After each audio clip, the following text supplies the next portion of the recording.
Friends, நான் உங்கள் அபி. இன்றைக்கி இந்த வீடியோவில் நம்ம ரொம்பவே டேஸ்ட்டாகவும் சிம்பிளாகவும் சிக்கன் பிரியாணி நம்ம வீட்டிலே எப்படி செய்கிறது அப்படிங்கிறதாங்க பார்க்க போகிறோம். இந்த மாதிரி பிரியாணி செய்யும்போது கண்டிப்பாக நமக்கு ஹோட்டல்ஸில் வாங்குகிற பிரியாணியோட டேஸ்ட் அப்படியே இருக்குங்க. அந்தளவுக்கு இது அவ்வளோ சூப்பராக இருக்கும். இப்போ வாங்க நம்ம இது எப்படி செய்கிறதுன்னு பார்க்கலாம். ஃபஸ்ட்டு நம்ம பிரியாணி செய்கிறதுக்காக ஒரு பேஸ்ட்டு தாங்க ரெடி பண்ண போகிறோம். அந்த பேஸ்ட் ரெடி பண்ணுறதுக்காக இப்போ ஃபஸ்ட்டு நம்ம மிக்ஸி ஜார்லேயே டேரெக்டாக வந்துட்டு இன்க்ரீடியன்ட்ஸ்லாம் சேர்த்துடலாம். மிக்ஸி ஜார் எடுத்துகிட்டு அதில் கொஞ்சோண்டு இஞ்சி பூண்டு சேர்த்துக்கலாம். நான் இன்றைக்கி 7-8 பல் பூண்டு, 5-6 துண்டு இஞ்சி சேர்த்துருக்கேன். கூடவே 10-12 சின்ன வெங்காயமும் சேர்த்துக்கோங்க. தக்காளி பழம் ஒன்று பெருசாக எடுத்து கட் பண்ணி உள்ளே சேர்த்துட்டு கொஞ்சோண்டு முந்திரி, 2 பச்சை மிளகாய், மல்லித்தலை இருந்தால் சேர்த்துக்கோங்க. கூடவே ஒரு 5-6 துண்டு தேங்காய், புதினா இருந்துச்சுனாலும் சேர்த்துக்கோங்க. இதில் நான் இன்றைக்கி புதினா இல்லாதங்காட்டி புதினா சேர்த்துக்கலை. கொஞ்சோண்டு மட்டும் தண்ணி விட்டு இந்த மாதிரி பேஸ்ட்டை அரைச்சி எடுத்து வச்சுக்கோங்க. பேஸ்ட் ரெடி ஆகிடுச்சு. அடுத்ததாக இன்னொரு பவுடர் ரெடி பண்ணிடலாங்க பிரியாணி செய்கிறதுக்கு. அதுக்காக சோம்பு 1 ஸ்பூன், சீரகம் 1 ஸ்பூன், நம்ம பிரியாணிக்கு சேர்க்கக்கூடிய ரோஜாப்பூ இதழ்கள், அந்த கட்பாசி இதெல்லாம் சேர்த்துக்கோங்க. பிரியாணி இலை, குருமிளகு 1 ஸ்பூன் அளவுக்கு இருக்கும். அது எல்லாமே எடுத்து வச்சுருக்கோம். இப்போ இது எல்லாமே சேர்த்து நம்ம மிக்ஸி ஜாரில் பவுடர் பண்ணி எடுத்துக்கலாங்க. போட்டுட்டு தண்ணி எதுவும் சேர்க்காமல் நல்லா பவுடர் பண்ணி எடுத்து வச்சுக்கலாம். இந்த பிரியாணி பவுடர் செய்யும்போது நம்ம அதிகமாக கூட செஞ்சு வச்சிட்டோம்னா அப்பப்போ வேணுங்கும்போது எடுத்து யூஸ் பண்ணிக்கலாங்க. ரொம்பவே நல்லாயிருக்கும். இது கூடவே நீங்கள் மல்லி இருந்துச்சுன்னா கூட அதையும் சேர்த்து லைட்டாக போட்டு அரைச்சி எடுத்து வச்சுக்கலாம்.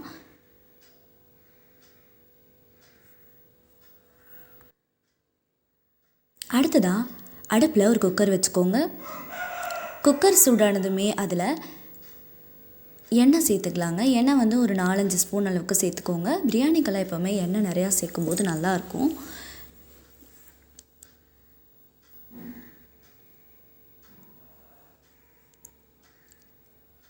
இது கூடவே வேணும்னாலும் நெய் 2-3 ஸ்பூன் அளவுக்கு சேர்த்து விட்டுக்கோங்க. நம்ம சேர்த்துருக்க எண்ணெய் நல்லா சூடானதுமே அதில் கொஞ்சோண்டு சோம்பு சேர்த்துட்டு பிரியாணி இலை, ரோஜாப்பூ இதழ்கள், அதுக்கப்புறம் பிரியாணிக்கு சேர்க்கக்கூடிய எல்லா இன்க்ரீடியன்ட்ஸுமே அதுக்குள்ளே சேர்த்துக்கோங்க. பட்டை 2 துண்டு சேர்த்துக்கோங்க. கூடவே கிராம்பு ஒரு 2 இதெல்லாம் சேர்த்து விட்டுட்டு வதக்கிக்கோங்க.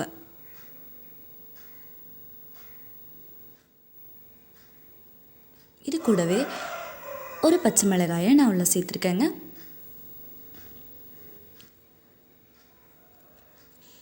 அடுத்ததாக நீளமாக கட் பண்ணி எடுத்து வச்சுருக்கிற 2 பெரிய வெங்காயம் அதையும் உள்ளே சேர்த்துட்டு வதக்கி விட்டுடலாங்க. இன்றைக்கி நான் பெரிய சைஸ் பெரிய வெங்காயம் எடுத்துருக்கங்காட்டியும் 2 எண்ணெய் இதில் சேர்த்துருக்கேன். கொஞ்சம் குட்டி பெரிய வெங்காயம் எடுத்துருந்தீங்க அப்படின்னா ஒரு 3-4 எண்ணெய் சேர்த்துக்கோங்க. நல்லாயிருக்கும். பிரியாணி செய்யும்போது எப்போவுமே வெங்காயம் நமக்கு இந்தளவுக்கு நல்லா வதங்கி கிடைக்கணுங்க. வெங்காயம் வதங்கினதுக்கப்புறமா 2 தக்காளி பழத்தை கட் பண்ணிவிட்டு உள்ளே சேர்த்துக்கோங்க. இது கூடவே நம்ம ஃபஸ்ட்டு அரைச்சி வச்சுருந்தோம் இல்லைங்களா பேஸ்ட், அதை எடுத்து உள்ளே சேர்த்துக்கோங்க. தக்காளி ஓரளவு வதங்கினதுக்கப்புறமா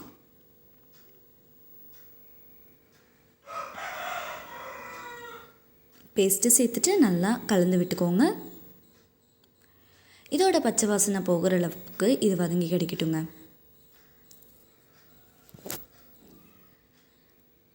கண்டிப்பாக இந்த மாதிரி பிரியாணி செய்யும்போது எல்லாத்துக்கும் ரொம்பவே பிடிச்சதாக இருக்குங்க. இப்போது இதில் தேவையான அளவு உப்பு சேர்த்து விட்டுக்கோங்க. உப்பு சேர்த்துட்டு லைட்டாக மிக்ஸ் பண்ணியும் விட்டுக்கோங்க. இப்போ நம்ம எடுத்து வச்சுருக்க சிக்கன் உள்ளே சேர்த்துட்டு நல்லா வதக்கிக்கோங்க.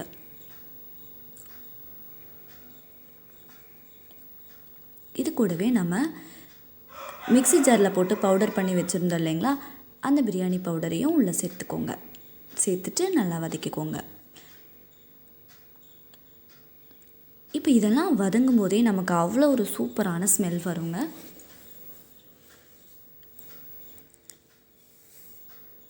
லைட்டாக தண்ணியை ஊற்றிக்கோங்க. இந்த பிரியாணி செய்யும்போது எங்கள் வீட்டு பக்கத்தில் இருக்கவங்க எல்லாருமே பிரியாணி உங்கள் வீட்டில் செய்கிறீங்களா அப்படிங்கிறத கண்டுபிடிச்சிட்டு கேட்டாங்க. அந்தளவுக்கு இது அவ்வளோ ஒரு சூப்பரான ஸ்மெல் வந்துச்சுங்க. நல்லா இது ஒரு கொதி வந்ததுக்கப்புறமா காரத்துக்கு ஏற்ற மாதிரி கொஞ்சோண்டு மிளகாய்த்தூளும் சேர்த்துக்கோங்க. நம்ம ஆல்ரெடி பச்சை மிளகாய் சேர்த்துருக்குறோம், இருந்தாலும் இன்னும் கொஞ்சம் மிளகாய்த்தூள் சேர்த்துட்டு கரம் மசாலா ஒரு 1/2 ஸ்பூன் இல்லை 1 ஸ்பூன் அளவுக்கு சேர்த்துக்கோங்க. சேர்த்துட்டு நல்லா வதக்கிக்கோங்க.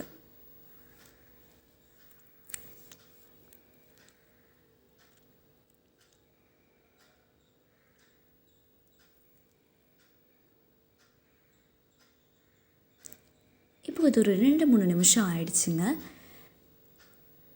இந்த சமயத்தில் நம்ம என்ன பண்ணலாம் அப்படின்னா, ஊற வச்சுருக்க 2 டம்ளர் அரிசி அதை எடுத்து உள்ளே சேர்த்துக்கலாங்க. ஆல்ரெடி நான் 1/2 அன் ஹவர் முன்னாடியே அரிசி ஊற வச்சுருந்தேன். அந்த அரிசியை எடுத்து உள்ளார சேர்த்துட்டு கலந்து விட்டுடலாம்.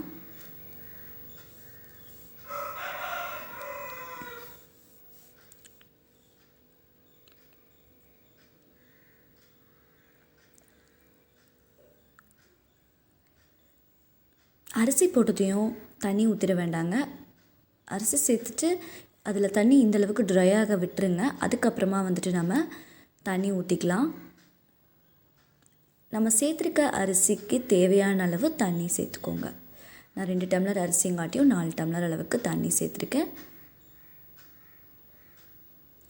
சேர்த்து லைட்டாக கலந்து விட்டுக்கோங்க. உப்பு பார்த்துக்கோங்க. ஆல்ரெடி நம்ம சேர்த்துருக்கோம், பத்தலைன்னா இன்னும் கொஞ்சம் கூட உப்பை ஆட் பண்ணி விட்டுக்கோங்க.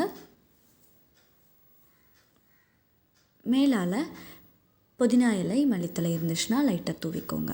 அவ்வளோதான். க்ளோஸ் பண்ணி வச்சுட்டு 2 விசில் விட்டுடலாம். 2 விசில் வந்துருச்சு. இப்போ ஓப்பன் பண்ணினதுமே பாருங்கள் எவ்வளோ ஒரு சூப்பராக இருக்குன்னு. ஸ்மெல் பார்த்துட்டோம்னா வேறு லெவல் இருக்குங்க. இதை அப்படியே நம்ம லைட்டாக கலந்து விட்டுக்கலாம். குழையாத அளவுக்கு கலந்து விடுங்க. கலந்து விட்டுட்டு அப்படியே எடுத்து நம்ம சாப்பிட்ற வேண்டியதான் சூடாடுறதுக்குள்ளே. இது கூட நம்ம இன்றைக்கி சிக்கன் குழம்பு, ஆனியன் ரைத்தா இதெல்லாம் வச்சு சாப்பிட போகிறோம். வேறு லெவல் டேஸ்ட்டாக இருந்துச்சு. கண்டிப்பாக இந்த பிரியாணியை நீங்களும் உங்கள் வீட்டில் ட்ரை பண்ணி பாருங்கள். இந்த பிரியாணி செய்யறதுக்கு அவ்வளோ ஒரு சுலபமாக தான் இருக்குங்க. நம்ம சேனலில் ஆல்ரெடி ஆம்பூர் பிரியாணி, திண்டுக்கல் தலப்பாக்கட்டு பிரியாணி இந்த மாதிரி நிறையா பிரியாணி ரெசிபிஸ் அப்லோட் பண்ணியிருக்கோம். அதே மாதிரி இந்த சட்டியில் எப்படி பிரியாணி செய்கிறது அப்படிங்கிறதையும் அப்லோட் பண்ணியிருக்கோம். அதுக்கான லிங்க் எல்லாமே நான் டிஸ்கிரிப்ஷனில் கொடுத்துட்றேன். நீங்கள் அதையும் பார்த்து செய்யுங்க. செஞ்சு பார்த்துட்டு இது எல்லாமே எப்படி இருந்துச்சு அப்படிங்கிறத மறக்காமல் எனக்கு கமெண்ட் பண்ணுங்கள். நம்ம சட்டியில் பிரியாணி செய்யும்போது அது இன்னும் ஒரு டிஃப்ரெண்ட்டான டேஸ்ட்டாக இருக்கும். இன்னும் ஒரு புதுமையான ரெசிபியோட அடுத்த வீடியோவில் நான் உங்களை சந்திக்கிறேன். அதுவரை என்றும் இணைந்திருங்கள். நான் உங்கள் அபி.